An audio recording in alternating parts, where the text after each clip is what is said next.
O podcast que você ouve agora é uma produção da Central 3. Cristo Redentor, braços abertos sobre a Guanabara.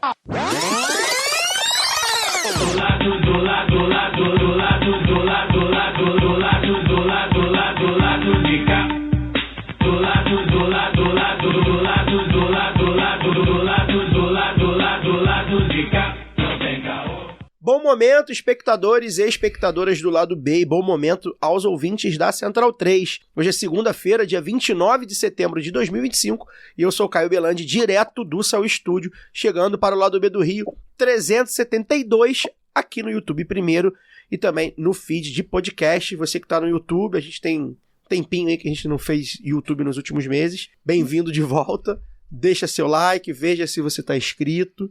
Deixa seus comentários, compartilha, vamos ajudar a engajar e vamos também ajudar a montar aqui um pouco da pauta. Embora a gente não esteja ao vivo, é importante que vocês deixem seus comentários para a gente tratar em próximos programas, para a gente deixar para a convidada responder também e fazer a gente enganjar. Esse episódio é uma novidade, né? A gente está estreando hoje uma parceria com o Sindipetro Norte Fluminense, né? Quem a gente deixa um grande abraço. Nesses episódios da parceria, a ideia é abordar bastante a questão energética, né?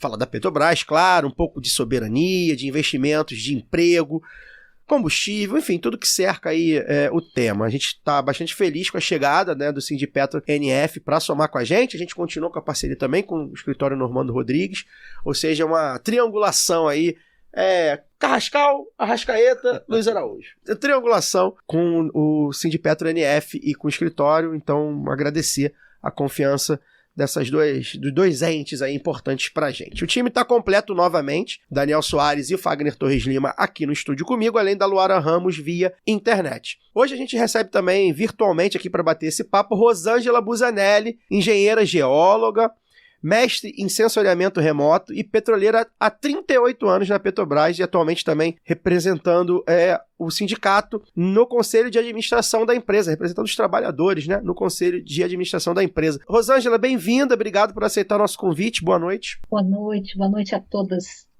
e todos que estão conosco aqui, que estarão depois. Muito obrigado pelo convite, é um prazer enorme estar aqui com vocês. Vamos ver se a gente bate um papo bem gostoso. Antes da gente entrar no papo, vou dar o meu boa noite à bancada rapidamente, né? Pedir para eles trazerem os destaques da semana, né? Agora que a gente está aí iniciando a semana com vocês. Fagner Torres Lima, boa noite, seu destaque inicial. Boa noite, bom dia, boa tarde, dependendo da hora que você vai assistir ou ouvir o programa. Agradecer mais uma vez a presença da Rosângela aqui com a gente.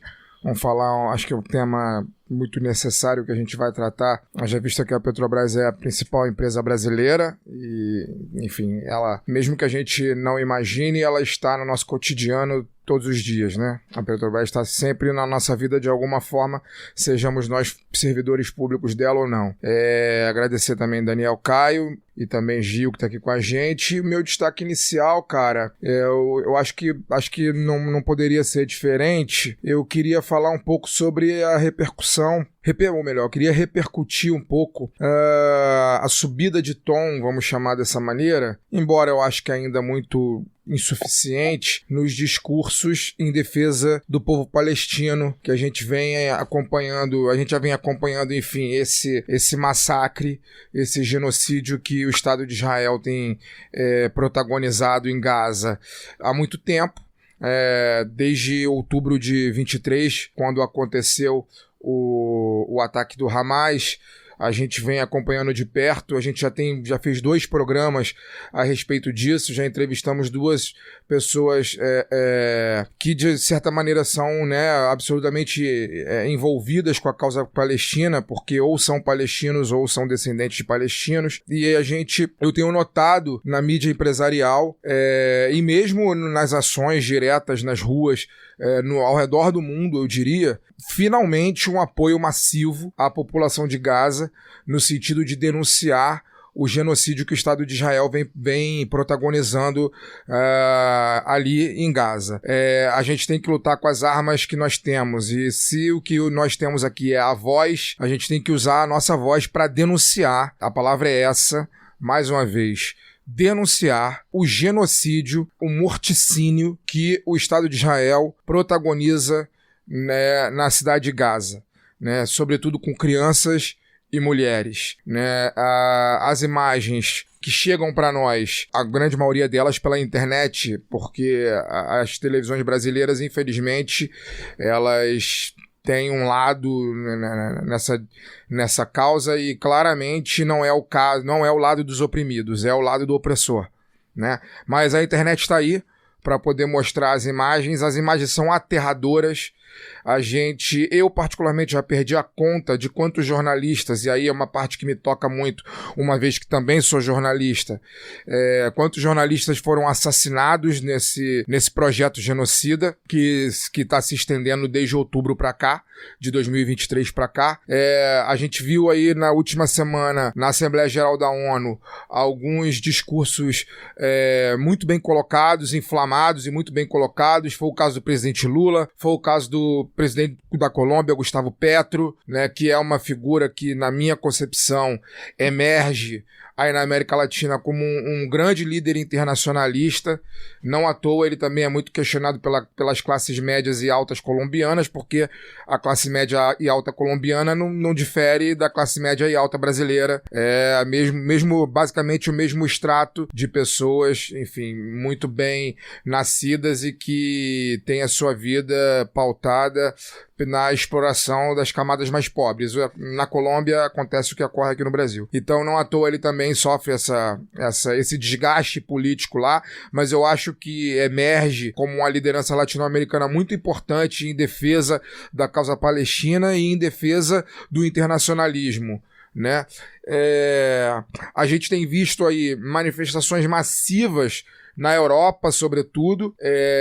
Eu tenho informações que, tirando Paris talvez seja a capital com menor, por incrível que pareça, né, é uma capital com menor capacidade de mobilização atualmente, hoje, contra o que Israel vem fazendo na Palestina. Mas a gente tem visto manifestações massivas em Londres, em Berlim, em outras capitais importantes. Então é isso, né? Se nós temos voz, temos que denunciar. Agora, aqueles que têm a caneta na mão têm que tomar para si a importância de agir com a caneta contra Israel para que esse genocídio pare, né? A gente tem histórico aí, nos anos 60, 70, 80, no caso do apartheid na África do Sul. A África do Sul era sumariamente boicotada em diversas questões econômicas, esportivas, etc.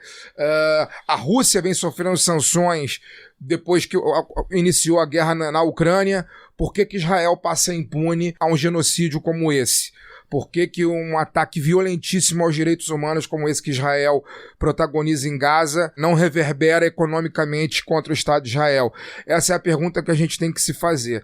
E então eu queria trazer o meu boa noite, o meu destaque inicial para isso, que louvo e percebo com muita atenção, e louvo essa subida na tensão, né, na subida, na denúncia, melhor dizendo, contra o morticínio que Israel vem protagonizando em Gaza. A gente assina embaixo aí da fala do Fagner. Laura Ramos, boa noite. Oi, Caio, Fagner, Daniel. Já aproveito para cumprimentar a nossa convidada e agradecer a Rosângela pela presença aqui. Só, né, endossando aí a fala inicial do Fagner, né, que a gente sempre está falando aqui, denunciando o genocídio perpetrado aí por Israel, mas também lembrar que essa subida de tom, né, Fagner, ela me parece muito tardia, né?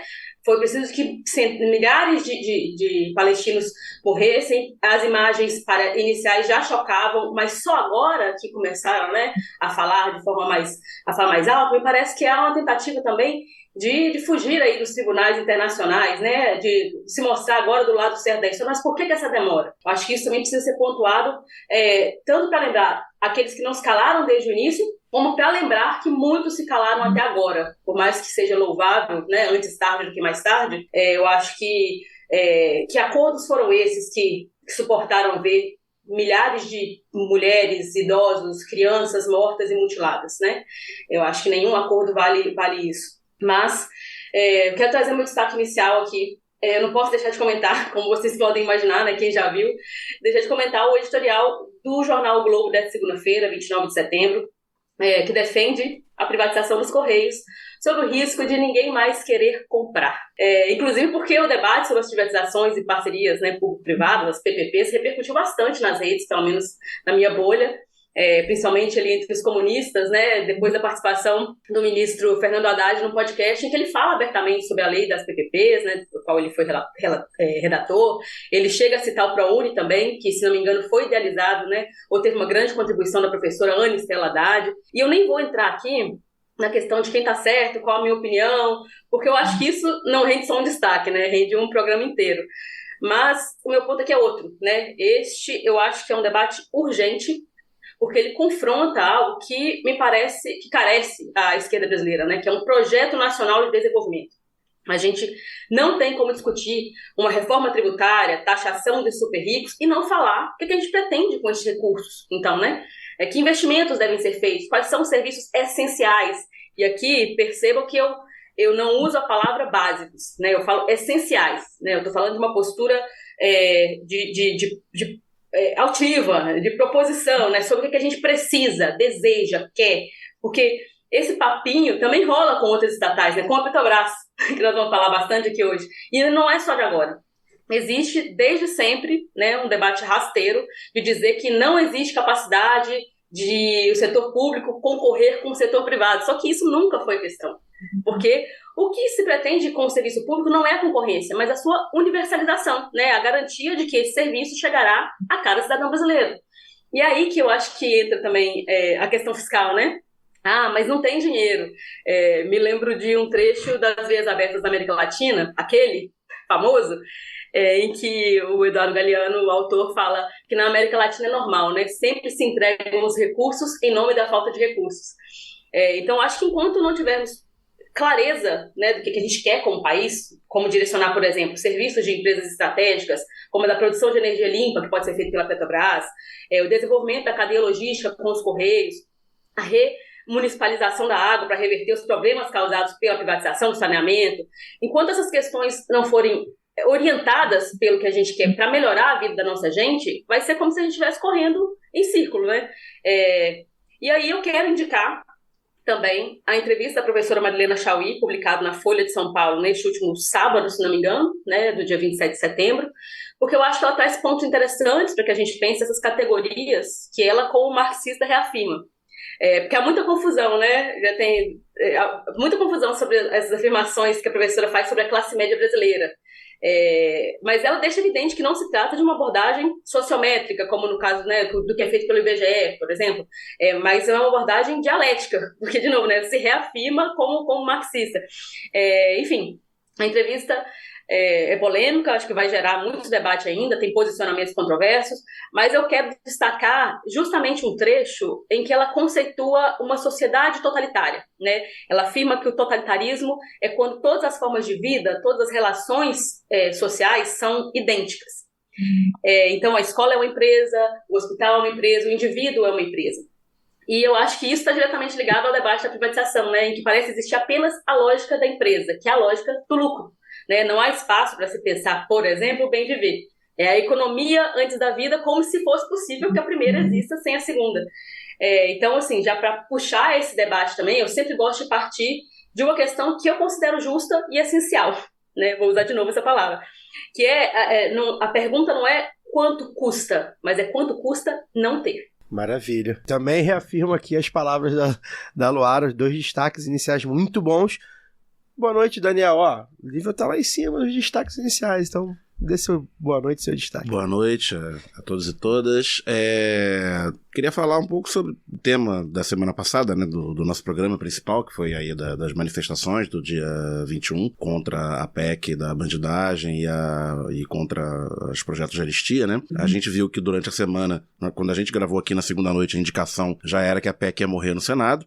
De fato foi enterrada, né? Ninguém ousou, nenhum dos senadores, nem Flávio Bolsonaro, nem Sérgio Moro, que ainda tentou fazer um substitutivo para salvar a PEC, maquiar, ela acabou caindo por unanimidade no na Comissão de Constituição e Justiça do Senado, mas ao longo da semana, né, eu tinha comentado sobre isso também no programa, mas ao longo da semana deu para ver que tanto a mídia quanto as lideranças no Congresso, sobretudo as de direita, é claro, tentaram circunscrever os protestos de domingo à PEC, né? Aquela coisa, uma pegada mais moralista, né, contra a corrupção, o Congresso não está seguindo, não está em diapasão com a sociedade e tal, e tentando passar a anistia rebatizada, né, de dosimetria, de diminuir as penas dos convidados, fazendo com que eles cumprissem, né, 1 ano e meio, aí, em média, em prisão domiciliar, frente aos 20 e tantos anos a que foram condenados em regime fechado. Paulinho da Farsa, né, ficou a semana inteira no noticiário, no vai e vem, aí sai aquelas notícias, né, Bolsonaro aceita, não tem que aceitar nada, né, tá condenado, tá preso. Mas enfim, ao longo aí do final da semana, aí sempre acontece esses ciclos, né? Fica ali até quinta-feira, mais ou menos, assim, anistia, vai passar, nananã, vai ser só 1 ano e meio pro Bolsonaro, né? Aí no final de semana o assunto meio que morre, e quando volta a semana seguinte, parece que essa ação tão frontal do Davi Alcolumbre, presidente do Senado, de colocar a relatoria da PEC na mão do Alessandro Vieira, que é um senador que seria diametralmente contra, com um discurso de não vamos enterrar, a sociedade não quer, pegou mal com a Câmara, né? Parece que já teria havido alguns acordos ali entre o Hugo Mota e o Davi Alcolumbre. As lideranças da Câmara ficaram ressentidas e tal, e aí parece que não querem avançar com o projeto de anistia, dosimetria, se não tiver um ok do Senado. E o Davi Alcolumbre desmarcou todas as reuniões que tinha marcado sobre o assunto, não recebeu o Paulinho, não tá atendendo o telefone do Hugo Mota manda mensagem para ele, não aparece o tique azul, né? Parece o tique duplo, fica cinzinha, né? Mas ele não está lendo as mensagens. E sinalizou que não passaria, nesse momento, pelo menos, projeto relativo à anistia e dosimetria. Mas, né, a gente está gravando aqui na segunda-feira, o Hugo Mota leu da cartilha Arthur Lira, que aprendeu com a cartilha Eduardo Cunha, de você fica nos bastidores e você lança a bomba no dia para já votar 2 turnos e tal, e você fazer terapia do choque, né? Para não dar tempo da sociedade reagir como reagiu há 8 dias atrás, né? Então a gente tem que acompanhar aí esse assunto, porque daqui a pouco eles vão voltar a carga com isso. Na política não existe... E só para marcar, teve o julgamento, né, no dia 11 de setembro, saíram as sentenças, na época a gente falou, não, aí tem a questão dos embargos, dos prazos, e ninguém mais falou nada sobre isso, né, porque a pauta vai se acumulando, e hoje eu tive a curiosidade, mas como é que anda? Quando é que a gente vai ver, ou poderá ver, em tese, né, essa galera indo pra Papuda, pra uma unidade do Exército, no caso dos militares, e eu fui olhar dia 23, que foi a última terça-feira, 6 dias atrás, portanto, de onde a gente tá gravando, uma semana, pra quem tá ouvindo o programa. O processo andou, né, o STF começou o prazo de publicação, abriu os prazos para os embargos, e aí depois teria 60 dias, depois dos embargos, para sair o acórdão final, que em tese permitiria o recolhimento à prisão dos condenados. Então temos um prazo razoável daí até o final do ano, pra gente ganhar um Natal mais agradável. O Peru não vai morrer de véspera. Sobre a PEC da blindagem é bom dizer, né? A gente estava comentando isso no grupo da Fagner, assim, na política não existe enterrou, né? Acabou. A política não existe. Daqui a pouco volta com outro nome. Acabar é um verbo muito forte para se usar na política. Principalmente na brasileira. Pois vamos ao que interessa. Rosângela, no início do mês passado, em agosto, né, a Petrobras anunciou a volta ao negócio de distribuição do gás liquefeito de petróleo, GLP, ou nosso gás de botijão, né, o gás de cozinha. Durante o governo Bolsonaro, bom lembrar que a Petrobras abriu mão desse mercado vendendo a Liquigás, que era o braço de gás da Petrobras. No mesmo momento que o governo o governo federal adota um programa de financiamento de gás, né? Para as famílias mais pobres. Exato. Queria que você fizesse uma avaliação da importância dessa medida, né? O que significa ela na prática, né? Como o Fagner falou na abertura, né? A Petrobras está aqui, né, na nossa vida, exatamente por ser a grande empresa de energia do Brasil. O que isso significa na prática, né? O que a gente pode ver em termos de mercado, em termos de impacto para o consumidor final. Queria a sua avaliação sobre essa medida que pegou todo mundo assim de impacto, né? Foi uma medida de bastante impacto E em que pé tá também, a Petrobras ainda precisa tratar aí alguns pormenores. Explica pra gente, por favor. Vamos lá, então. Primeiro, só endossar os destaques aí, né? A gente tem um baita genocídio na Palestina, um terrorista em Israel, e o mundo trata isso, né? As organizações como quase natural. Só endossando aí as falas que me antecederam, estamos juntos nessa visão. Vindo aqui para a Petrobras, a gente, Petrobras, o Brasil foi vítima de um grande golpe lá atrás, né? Começou com a Lava Jato, eu costumo dizer que isso foi uma sinfonia muito bem orquestrada, com vários instrumentos, né? Um maestro e vários instrumentos muito bem afinados, que iniciou com a Lava Jato para desmoralizar a nossa engenharia e a Petrobras. Começa isso, então, conduzir para o golpe de 16, o impeachment da Dilma, a assunção do golpista do Temer, e prepara o terreno para a entrada do fascismo. Então, assim, todo esse desmonte, né, tinha, acho que, 2 objetivos muito grandes. Primeiro era o pré-sal, uma grande província, a maior província petrolífera do século XXI, descoberta no século XXI, o BRICS, né, enfim, uma política que vinha sendo conduzida até então, de conduzir o Brasil um Estado soberano, né? E aí, nesse processo, o desmonte da Petrobras era fundamental. A intenção era privatizar, mas para privatizar uma empresa deste tamanho, não conseguiriam fazer de uma vez só. Então, começaram o desmonte, a verticalização, a venda de ativos, e assim, tá entre nós, eu estou há 38 anos na empresa, o desmonte não foi só venda de ativos, gente. O desmonte foi no conhecimento, foi no sentimento de pertencimento,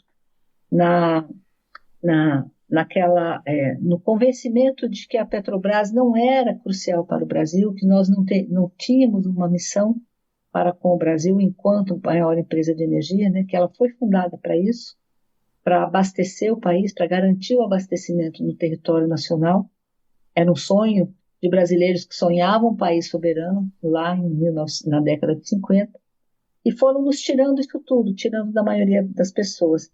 E aí a gente tem várias privatizações, vocês acompanharam, né? A Liquigás foi uma delas, a BR Distribuidora foi outra, entre tantos, campos de petróleo, campos em terra, campos em mar, campos em água profunda, que eles diziam que eram os importantes, refinarias, e o desmonte no conhecimento também, porque aí, além de não contratar, o investimento em treinamento, em conhecimento também. Então, assim, foi uma questão muito brutal. E quando a Petrobras sai, né, toda empresa de petróleo grande, ela é verticalizada, ela é integrada e verticalizada. Então, a gente dizia lá atrás, do poço ao posto, né? A gente vai desde o poço de petróleo até o posto de distribuição, e depois ficamos até olhando para o poste, né, para a energia como um todo.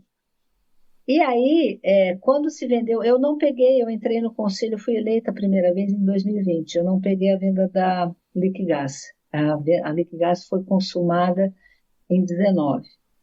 E assim, e a desculpa era que era para aumentar, aquela retórica que a gente conhece, né, para aumentar a tal concorrência.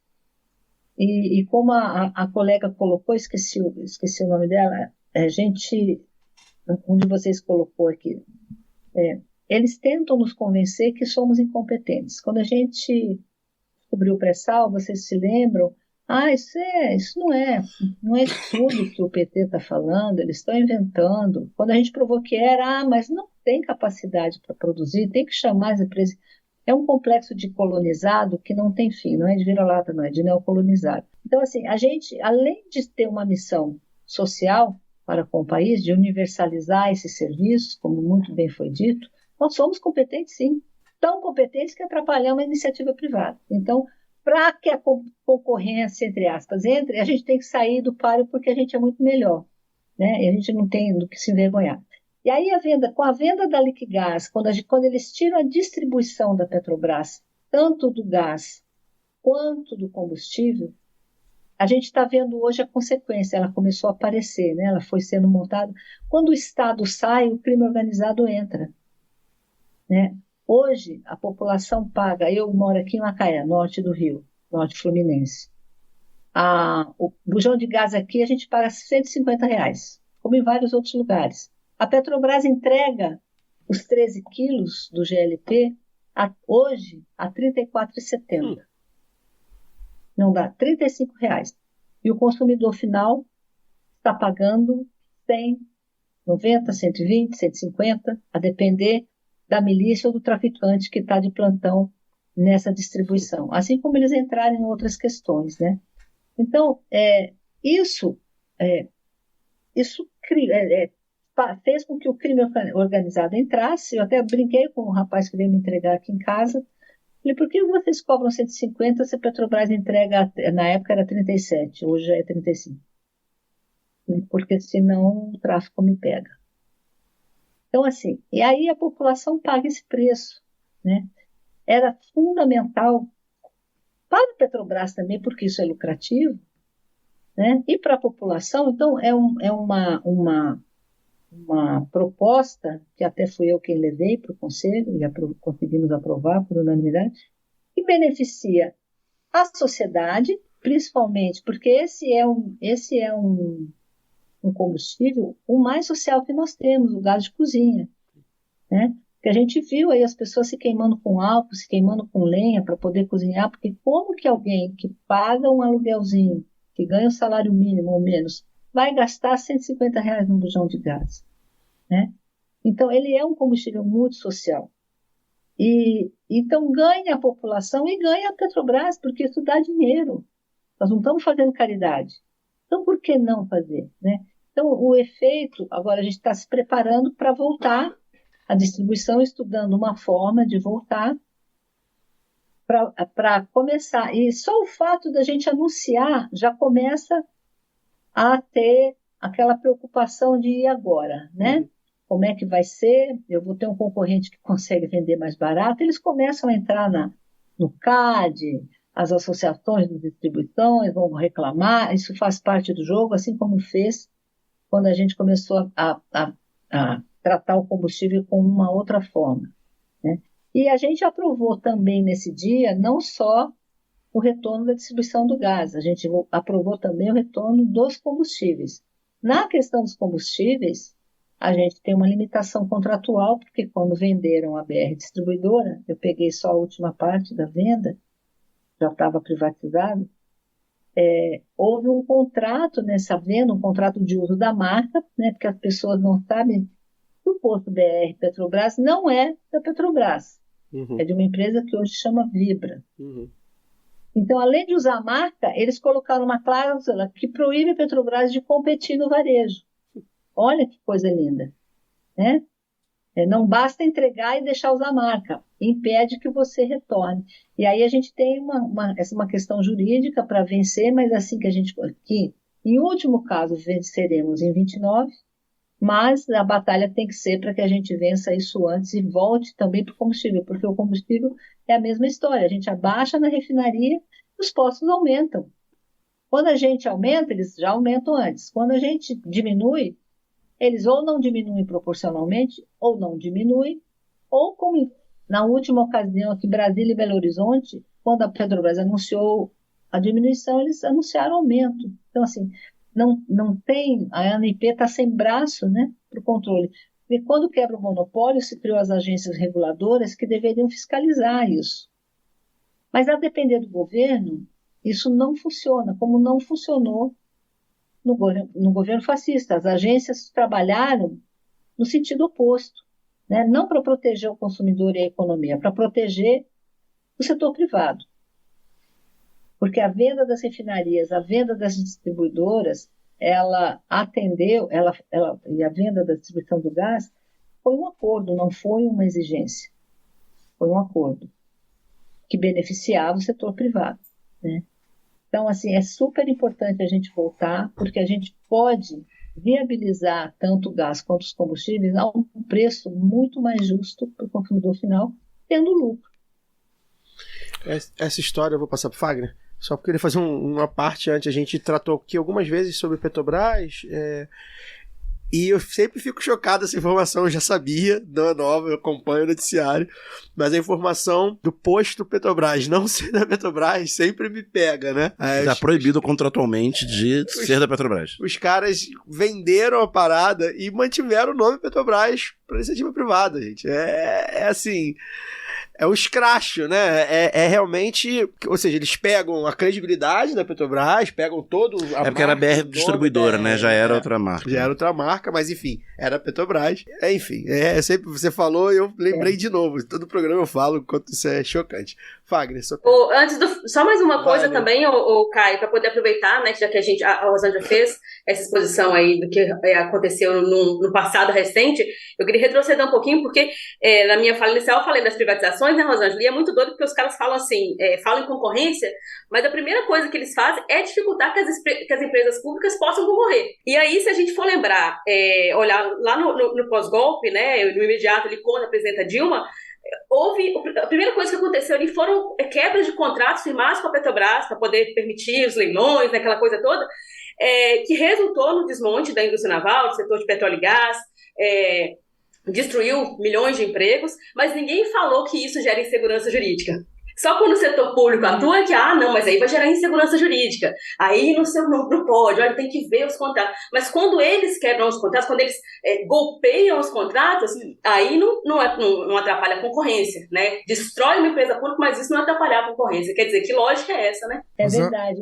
Teve uma colega, só um detalhe, quando a gente falou da cláusula de não competição, o pessoal gosta de falar não compete, mas eu não gosto dessa colonização de usar esses termos todos em inglês, né?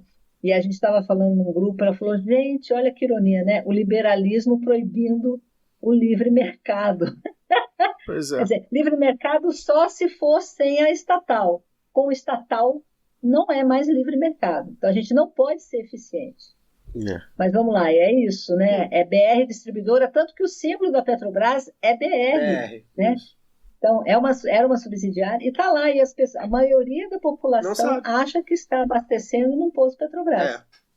Total.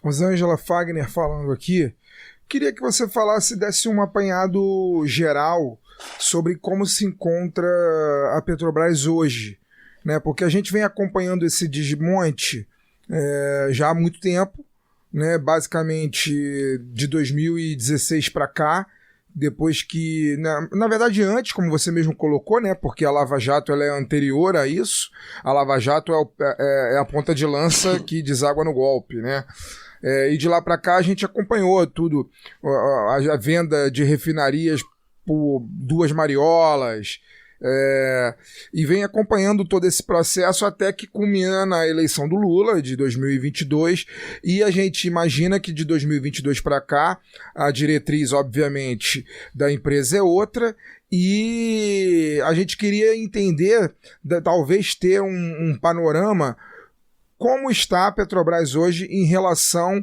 a como ela esteve no seu principal momento ali, nos anos dos governos Lula 1 e 2, ali Dilma 1, e depois por toda a destruição que ela passou à medida que o Brasil foi golpeado, e hoje nesse momento, como que você vê a empresa agora, a atuação da empresa agora, a atuação dela no mercado, a relação dela com os trabalhadores, com os petroleiros, até mesmo com as novas exigências que o mundo tem, até mesmo na área ambiental, né? Hoje a gente já fala de questões ambientais estão totalmente ligadas com o setor de óleo e gás, o setor de energia, que há 15, 20 anos atrás ainda não faziam parte da pauta.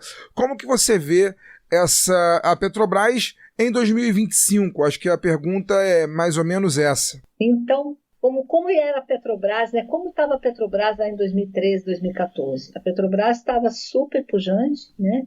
Ela se endividou muito, precisava, toda empresa se endivida para tocar projeto, e hoje a gente colhe os frutos dessa dívida, desses investimentos. Se você não investir, não tem retorno.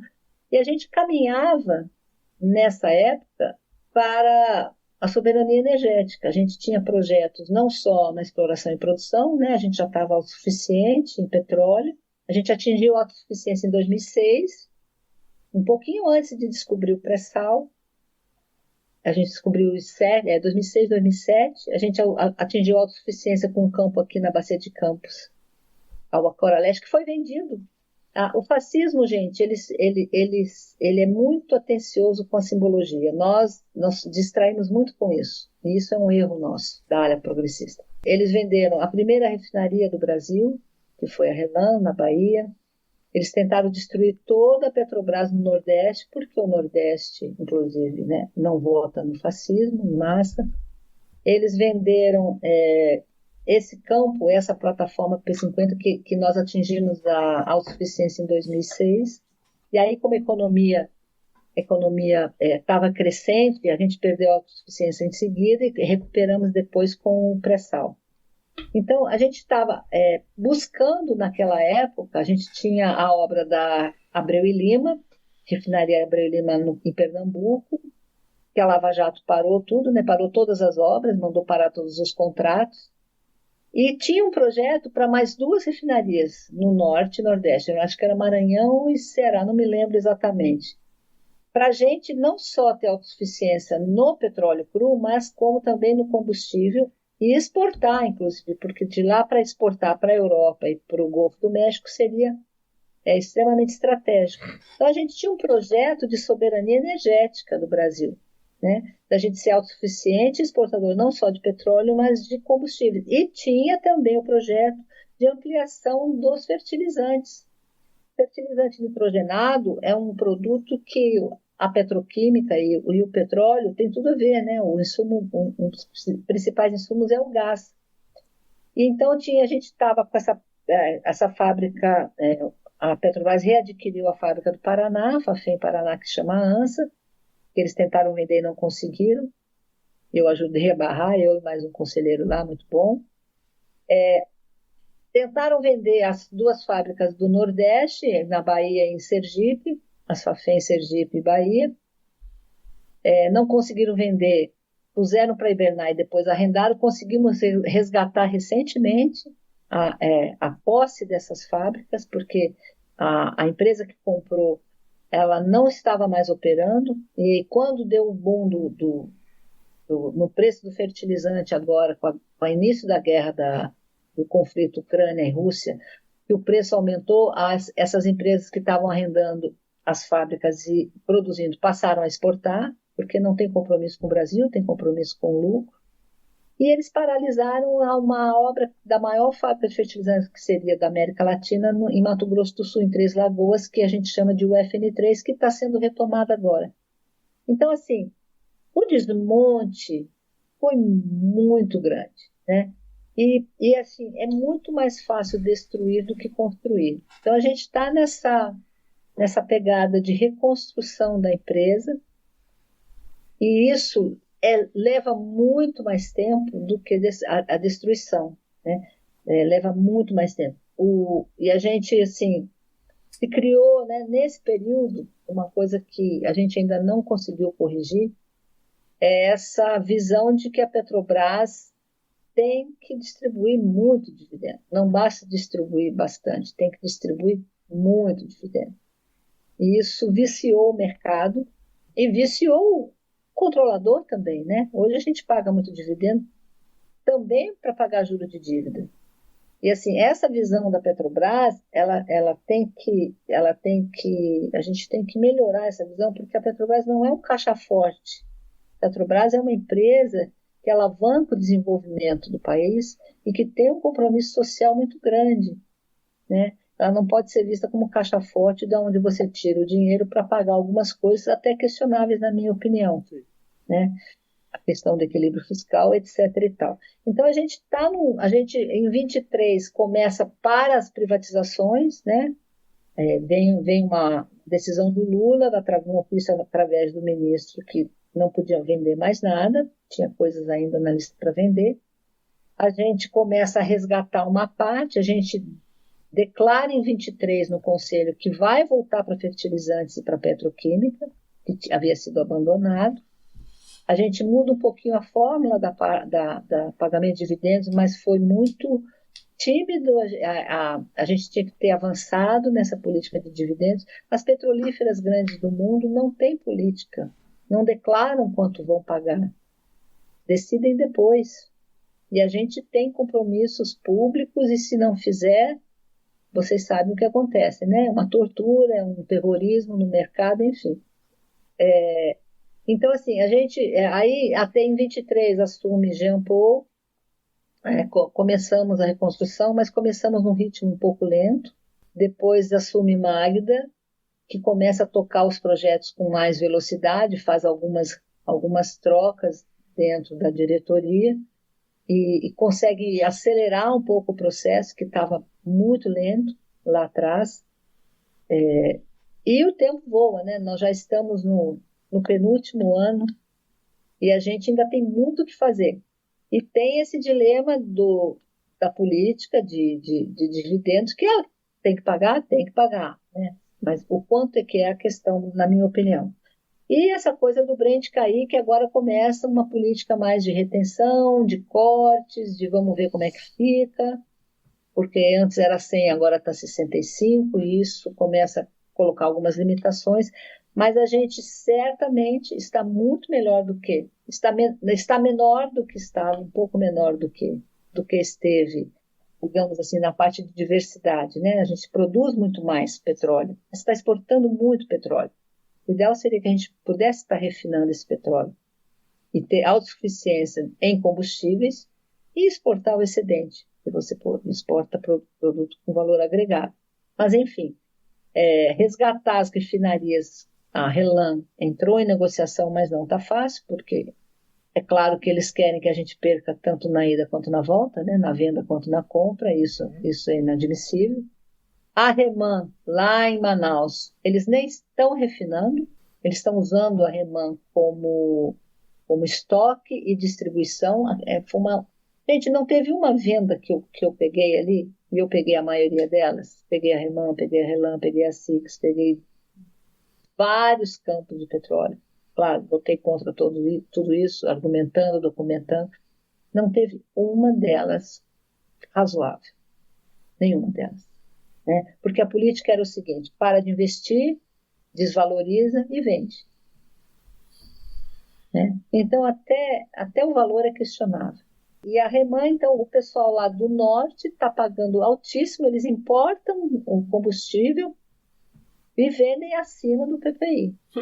O GLP hoje é o mais caro do Brasil. Né? Então, assim, é um absurdo o que foi feito e é muito difícil para resgatar. Né?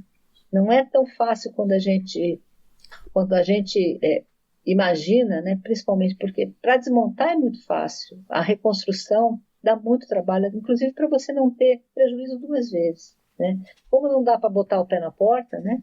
A gente venceu o fascismo por pouco nesse país, precisou de uma frente enorme.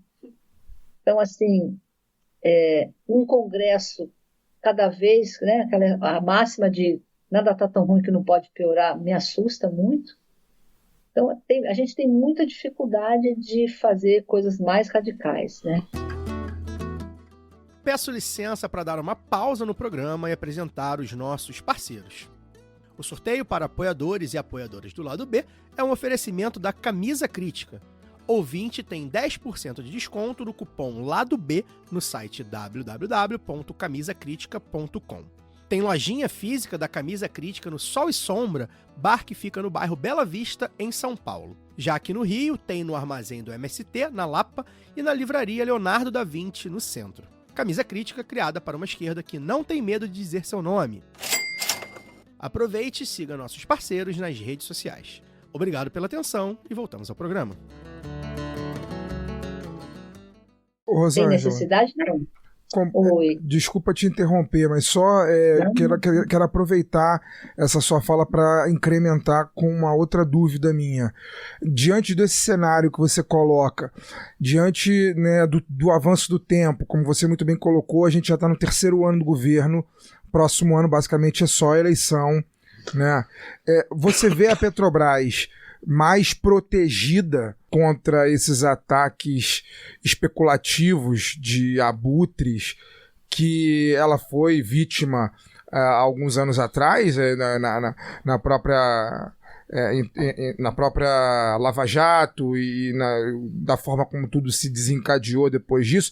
Hoje a Petrobras, apesar dessa dificuldade, apesar da lentidão que é para poder reconstruir, como você colocou, né, que destruir é muito mais fácil que construir e reconstruir. Apesar disso tudo, você vê a Petrobras de alguma maneira administrativamente e ideologicamente mais protegida contra esses avanços especulativos? Não. Não vejo.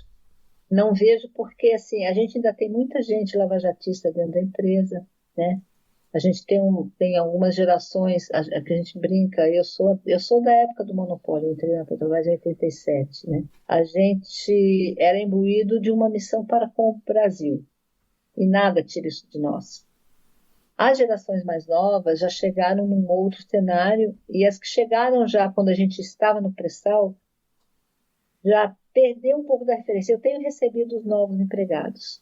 Eu pedi, sempre que chega, eu vou lá bater um papo para trazer isso, tentar trazer isso, a história da empresa, a minha história que se confunde mais da metade da história da empresa, né? Esse sentimento de pertencimento, de missão, de compromisso com o Brasil. Mas a gente tem muitas pessoas encantadas pelo mercado, né? Tem uma geração diferente que, sim, é um emprego. Eu tento dizer para eles, não é só um emprego. Vocês conquistaram um emprego, um ótimo emprego e uma missão para com o Brasil. Mas nem todo mundo vê assim. Agora, a proteção da empresa, ideologicamente, é muito difícil falar, né? Principalmente porque a privatização da Petrobras depende do Congresso. E o nosso Congresso dispensa comentários, né, gente? E assim, como será 26?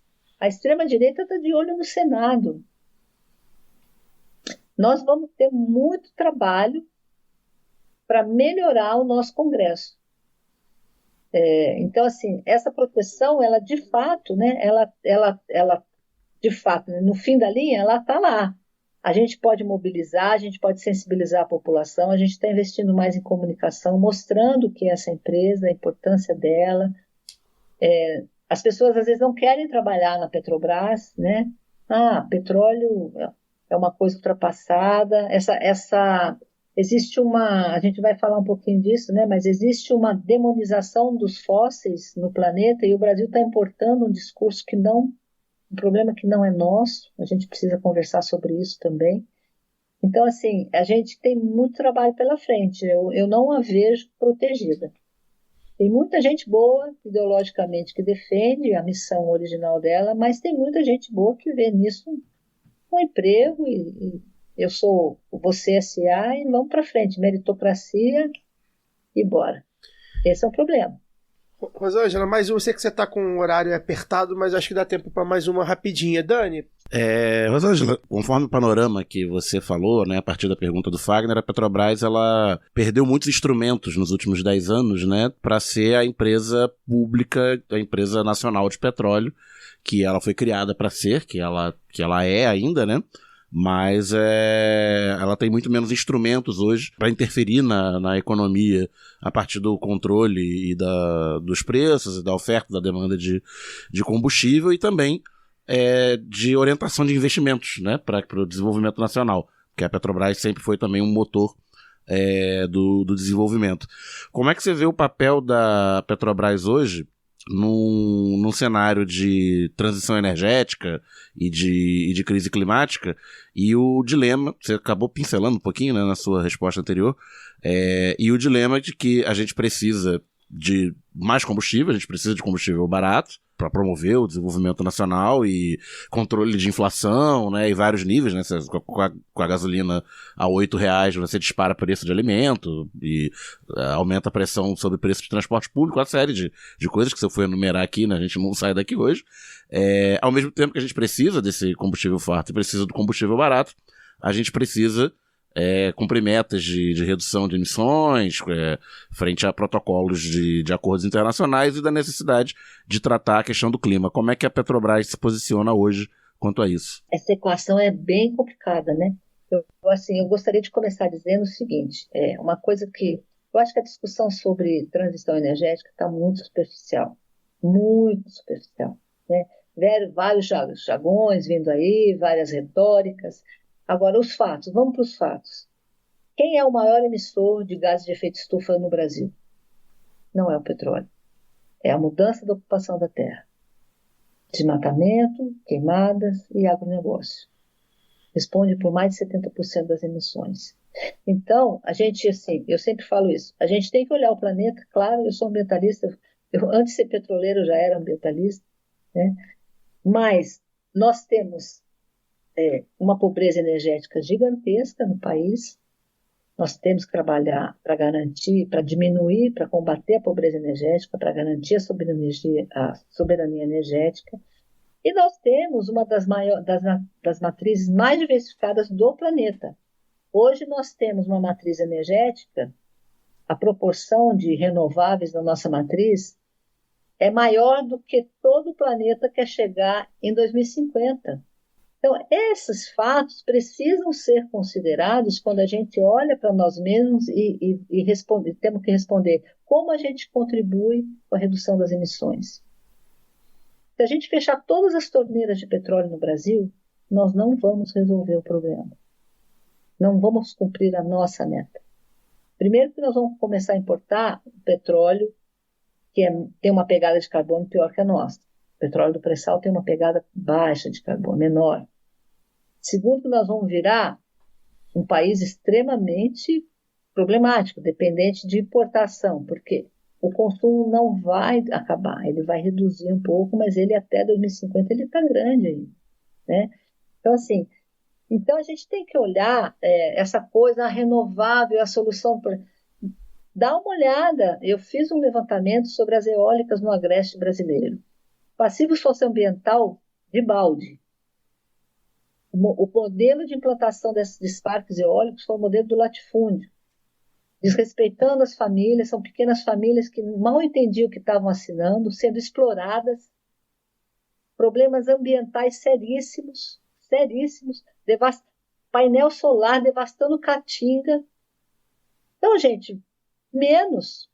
Primeiro eu aprendi participei de um evento lá na Perseu Abramo com um colega da mineração. Não tem energia limpa. Tudo que nós fizermos vai ter um impacto. Qual é o tamanho dele? A gente tem que considerar isso, né? Então, assim, dizer que a eólica solar é a solução, não necessariamente.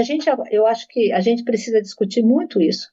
Qual é o cenário do país, aonde a gente precisa atacar para realmente reduzir. A gente tem que pegar, a gente está fazendo a nossa parte, a gente está descarbonizando, a gente está tentando buscar o biocombustível, né, para misturar, para reduzir. A gente está fazendo bastante coisa. Mas a gente não adianta dizer, não vou explorar a margem equatorial. Bacana, em 2030 a nossa produção vai cair, porque é não renovável, né? Então, se você consome, acaba. E aí a gente vai virar o quê? Importador? Para onde vai a nossa economia? É a nossa pobreza energética. Porque eu vou ter que importar, porque o consumo vai continuar existindo. Então, assim, existe quase que um fundamentalismo religioso aí com relação à condenação, à demonização dos fósseis, e no caso do Brasil, e deve haver alguns outros países com essa situação, a África, por exemplo, né, que tem uma pobreza energética medonha, e o petróleo não é o maior responsável pelas emissões. A gente tem que atacar outras fontes, né? A gente tem que olhar para o problema bem mais amplo. E essa discussão não está sendo honesta, não está sendo científica o suficiente. Mesmo eu vejo jornalistas progressistas, gente progressista, não, porque tem que fechar o petróleo. Gente, para de repetir como papagaio, olha para a realidade do Brasil. Né? Repetindo, nós estamos hoje com a nossa matriz energética, onde a Europa e o mundo civilizado, entre aspas, quer chegar em 2050, nós somos melhor do que eles já. Interessa a eles que a gente feche a torneira? Provavelmente sim, que a gente compra deles, compra as torres eólicas deles. Já falaram quanto de mineração vai nisso? Além de todo o processo de implantação que tem os passivos socioambientais. Eu peguei várias reportagens, principalmente da Brasil de Fato, porque a grande mídia não fala disso, né? E assim, Então, a gente precisa olhar para isso com mais profundidade, com mais honestidade e com mais ciência. Porque senão nós vamos repetir o discurso que querem que a gente repita para importar a solução que eles querem nos vender.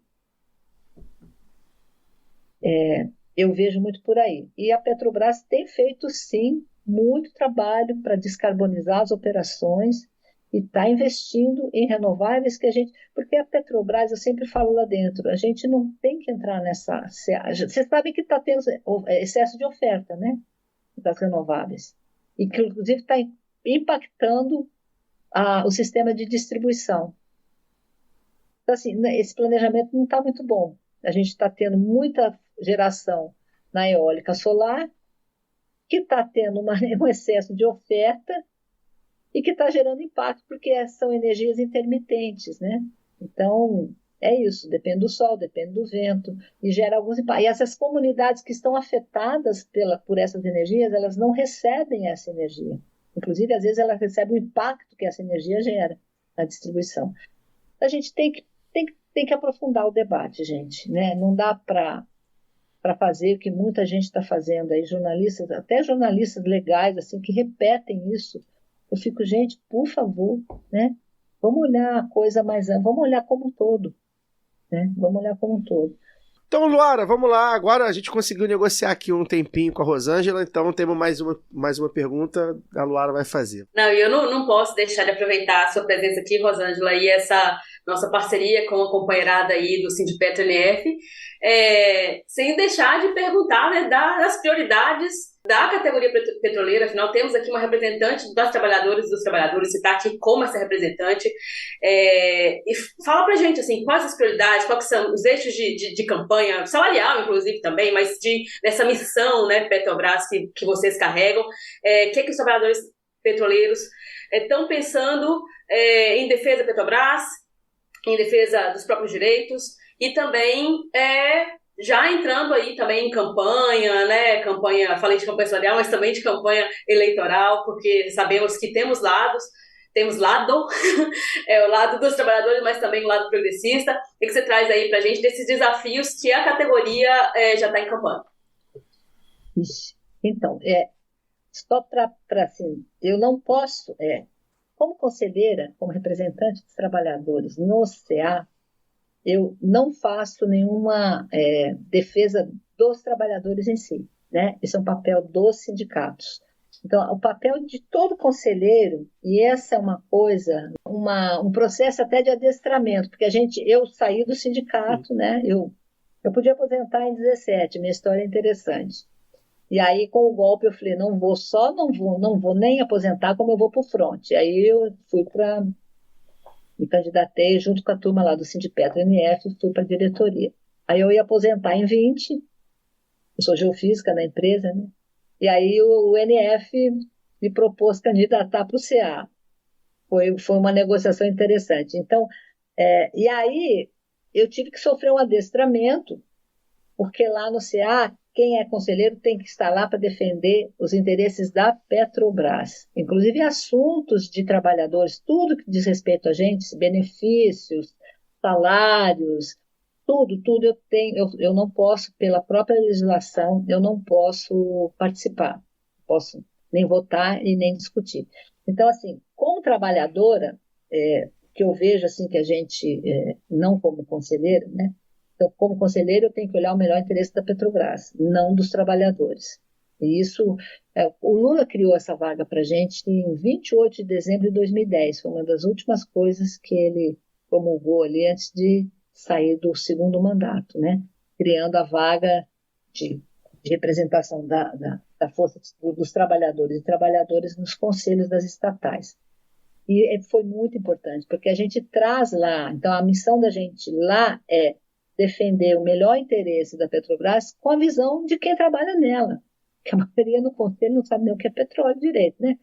Então tem gente que está lá que nunca trabalhou na indústria, que é economista, que é advogado, que tem um papel importante, mas que não conhece a empresa. E aí, então, como trabalhador, a gente tem a categoria como um todo, nessa parte mais progressista, essa parte que tem esse envolvimento, esse compromisso com a empresa e com o Brasil, a gente vê com preocupação algumas diretrizes aqui, uns anúncios ali que a gente já viu, vamos vender o Polo Bahia Terra, não tira, não vai, vai parceria, eu tenho muita restrição com essa questão de parceria, porque as parcerias foram o início das privatizações lá com Pedro Parente, né? Elas começaram a ser implantadas na gestão Pedro Parente para privatizar, e, enfim, a gente tem uma questão muito grande global, né, da categoria, que é a defesa da Petrobras enquanto uma estatal a serviço do Brasil. Isso é pauta nossa, né? A gente tem muito zelo em não permitir que a gente saia muito desse foco, né? Que a gente trabalha para que a gente concentre nesse foco. As questões dos direitos trabalhistas também tem bastante questões, a gente tem discussões sobre planos de cargos e salários, que a gente tem 2 hoje na empresa, né? O fascismo criou um segundo, a gente tinha um que foi discutido com os trabalhadores e trabalhadoras, aí eles impuseram outro. Enfim, a gente tem várias questões trabalhistas que os sindicatos e as federações estão colocando, os benefícios, os equacionamentos do nosso plano de previdência, que está assim, sacrificando os aposentados, né? A gente fala plano de equacionamento de déficit, a gente é descontado todo mês, nós temos um plano de previdência, a Petros, que nós contribuímos ao longo de nossa vida laboral e que tem déficit que a gente está sendo, o pessoal aposentado, as pensionistas estão sendo descontados, e isso tem causado um transtorno, muita gente está sem dinheiro para comprar remédio, enfim. Tem essa questão que é muito importante, porque essas pessoas ajudaram na construção dessa empresa, né? Elas passaram pela empresa, a empresa não nasceu grande como ela é hoje, ela nasceu pequenininha e fomos superando desafios, trabalhamos muito para chegar até aqui. Então tem várias questões, Luara, que a gente tem levantado, né, mais específica de direito trabalhista, e tem essas questões que a gente olha para a Petrobras enquanto a empresa criada para garantir a soberania energética do país, né? A gente hoje, isso foi colocado até pela Magda, muito interessante, a gente voltou a fazer um plano estratégico de longo prazo, nós hoje respondemos por 31% da energia primária do Brasil, em 50% a gente quer continuar respondendo por mais, pelo menos por esses 31%. E a gente não quer, a categoria não quer que a Petrobras vire uma fábrica de lucro, né? Que corte investimentos, que não olhe e que venda os seus produtos a preço justo para a sociedade brasileira. Porque foi esse o fim para o qual ela foi criada. Então, a gente tem pautas que olham muito para essa missão original da empresa, né? Para redirecionar a empresa para esse tipo para a missão para a qual ela foi fundada. Paga dividendo? Paga, tudo bem, não tem problema. Mas isso não pode ser ao custo de todo o papel que ela tem de desenvolvimentista e social no país. E nem de direito dos trabalhadores, porque a minha pergunta, ela foi feita para pensar isso também, e eu achei ótimo que você fez essa diferenciação, Rosângela, porque lembrou, né, quem colocou os trabalhadores ali no conselho, e a gente precisa lembrar quem também tentou tirar, porque a lei de estatais que, né, a gente, como classe trabalhadora, está questionando até hoje, ela foi promulgada pelo golpista Michel Temer, que foi uma tentativa de barrar a participação dos trabalhadores nos conselhos, de limitar, né? Então, assim, como não conseguiu barrar, porque a gente se organiza, a gente dá o nosso jeito, a gente se mobiliza, mas é uma tentativa de mordaça aqui, é perseguição que rola muito, é uma tentativa de engessar mesmo, né, toda a estrutura ali de participação nos conselhos, que é tão importante porque leva o olhar de quem está há 38 anos na Petrobras. Como é que você vai perder isso? Como é que você vai perder o olhar de quem, né, o ponto de vista de quem está o dia inteiro construindo uma empresa estatal que sabe como fazer? E são essas pessoas que sabem resolver os problemas da empresa, então você não pode perder isso. Mas é claro, né, que colocam todo esse engessamento para poder direcionar para dividendos, porque pagar dividendo para uma PLR não pode, né? Então, assim, que discussão é essa? De novo, é aquilo que eu falei lá atrás, né? Como é que insegurança jurídica que não é gerada pela quebra de contratos, mas que não é observada quando se desrespeita a legislação trabalhista, por exemplo? quando o trabalhador corre risco de vida quando está embarcado.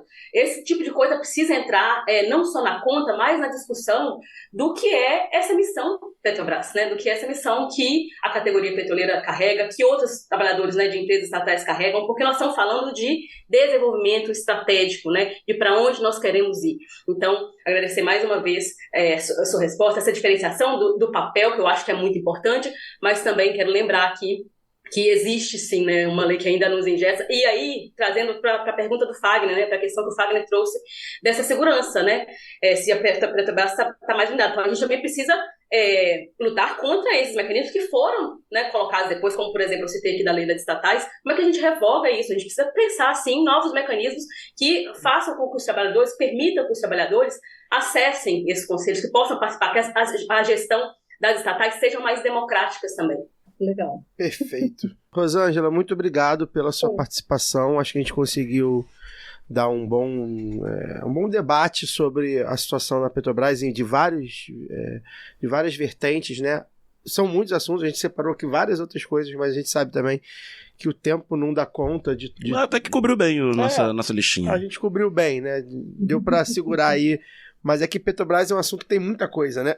Que a gente consegue desenvolver bastante. A montante e a jusante. Pois é.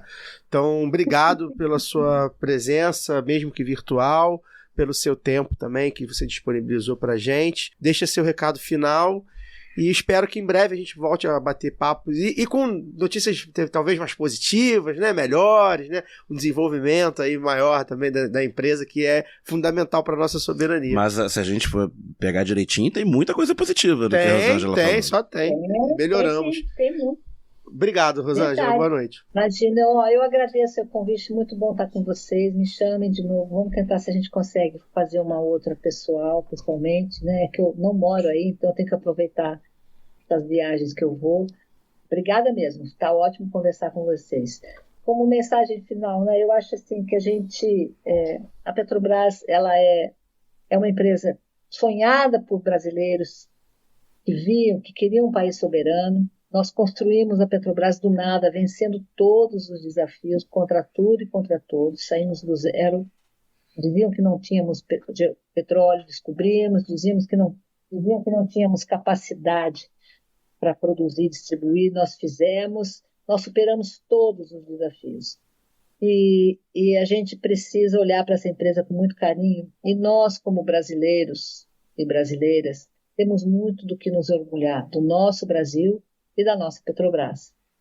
Hoje a Petrobras é referência, né, há algum tempo, já é referência mundial na produção de águas profundas. A gente tem tecnologia, o brasileiro é tão capaz quanto qualquer outro povo. E é um povo muito bom, trabalhador, criativo, alegre. Então, sigamos juntos, vamos trabalhar muito pela Petrobras, por esse Brasil, e muito ano que vem, para que as eleições, tanto para o Executivo quanto principalmente para o Legislativo, melhorem as condições, a segurança jurídica, para que a gente siga na direção de uma nação soberana, que é isso que a gente quer construir. Um abraço, contem comigo aí, tá bom? Perfeito, muito obrigado. Antes de encerrar aqui na bancada, vou dar um recadinho, né? A gente tá final do mês, né? A gente passa o chapéu também no final do mês. A gente pede que vocês considerem, vocês estão nos vendo aqui, nos ouvindo, considerem apoiar o Lado B do Rio em apoia.se/Lado B do Rio. Planos de 10, 20 ou 50 reais por mês para ajudar aí o seu podcast preferido. Caso você não possa ser um apoiador mensal, ajude quando puder fazendo um pix do valor que quiser para ladobedorio@yahoo.com. Você também pode ajudar a gente de maneira não financeira, né? Pode deixar o like, que é fundamental aqui no YouTube. Se você está no podcast, que pode deixar uma avaliação ou um comentário, também é importante. Veja se está aqui no YouTube, veja se segue a gente aqui no Lado B do Rio, no nosso canal. Deixe um comentário também, é importante, acho que esse é um tema que a gente gosta de ouvir, nossa audiência sobre esse tema, então deixa seu comentário aí. Se tiver alguma pergunta para Rosângela, a gente manda para ela, deixa comentário e a gente manda. Então você pode ajudar a gente também compartilhando, indo nas nossas redes sociais, compartilhando o programa. A gente pede para que vocês engajem a gente também, porque é importante. Laura Ramos, boa noite.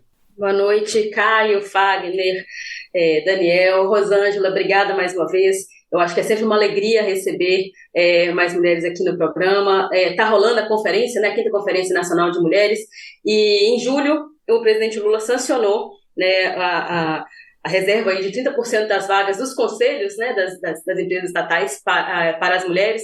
É um plano de até 3 anos, então começar com 10%, depois 20%, até a gente chegar a 30%. E é uma medida importante, Rosângela, porque eu me lembro sempre de uma conversa, eu já citei isso aqui outras vezes, uma conversa que eu já tive com um dirigente sindical, e ele falou assim, mas não faz muito sentido a gente ter tantas mulheres assim na direção das nossas entidades sindicais, porque a maioria aqui né, são trabalhadores, são homens. Eu falei, mas até agora vocês não conseguiram resolver um monte de questão, vocês não perdem em nada com o olhar das mulheres também. E a gente, pela primeira vez também na história da Petrobras, apesar de já ter tido, né, a presidenta Graça Foster lá em 2012, temos agora a Magda Chambriard, mas a primeira vez que temos uma diretoria executiva com mais mulheres, né? A diretoria executiva da Petrobras tem maioria feminina. E muitas vezes as pessoas questionam, falam, não, mas e a competência e tal, como se uma coisa tivesse dissociado da outra, né? Não é sobre isso, é gente competente com um novo olhar para resolver problemas de sempre que até agora os mesmos homens brancos não conseguiram. Então, assim, eu acho que é muito legal quando a gente quando a gente se vê representada, sabe, Rosângela? Então, muito obrigada pela sua participação, obrigada a todo mundo que esteve com a gente aqui até agora. Fagner Torres, boa noite. Boa noite, agradecer também a Rosângela pelo papo, sempre bom. E é isso, Luara, Daniel, Caio, mais um programa. Semana que vem nós estamos de volta. Espero que com pautas mais positivas do que a gente está acostumado a trazer. Afinal de contas, o lado B do Rio, ele tenta ser um pouco divertido às vezes, embora o Brasil não permita que a gente seja tão divertido assim. Mas vamos lá, vamos arriscar, vamos torcer para que o programa que vem a gente siga nessa toada menos dramática que o Brasil tem sido nos últimos tempos. O nosso pessimista voltou pra mesa, né? Na semana passada ele não teve aqui. A gente fez um programa que parecia que a gente estava na Dinamarca. No Jardim do Éden. Lado B da Dinamarca. Lado B, nossa, a gente aqui, lá em cima. O homem voltou, pezinho no chão, né? Pezinho no chão. Dinamarca que teve ataque de drones no aeroporto semana passada. Não é porra nenhuma, mas eu entendi o que ele quis dizer. Eu prefiro o céu do Testemunho de Jeová lá, né? Aquele paraíso lá do jornal do Testemunho. Abraçando o tigre. Isso. A capa da revista Despertar. Isso. Antes do Daniel dar uma boa noite, eu quero mandar um abraço aqui também pro apoiador Pedro Pereira, que esteve com a gente, né? Comigo, com o Daniel lá no bar, vendo o Flamengo na quinta-feira passada. Cheguei, e aí ele reconheceu, Caio Belandi lá do B e tal, eu tava lá com uma galera lá, com a galera dele, a gente conversou, tiramos uma foto, postamos lá nas redes também, ele tá lá no conselho editorial do Telegram, né, embora ele fale pouco, e a gente no final ainda tomou uma cachaçinha, né, deu uma esquentada, porque enfim, né, o clube de regatas do Flamengo passou de fase. Boa noite, Daniel. Pois é, boa noite. Boa noite, até semana que vem. É isso, então a gente encerra por aqui. Semana que vem, você já sabe, terça-feira, né? A gente tá aí no novo dia da semana. A gente volta para continuar debatendo a Petrobras, energia, o Rio de Janeiro, o Brasil, o mundo da maneira que você já conhece, de maneira sempre independente, sempre contra-hegemônica, sempre com o coração cheio e sempre com a consciência tranquila. Forte amplexo e até semana que vem. Este podcast foi editado por Fernando Cesarotti.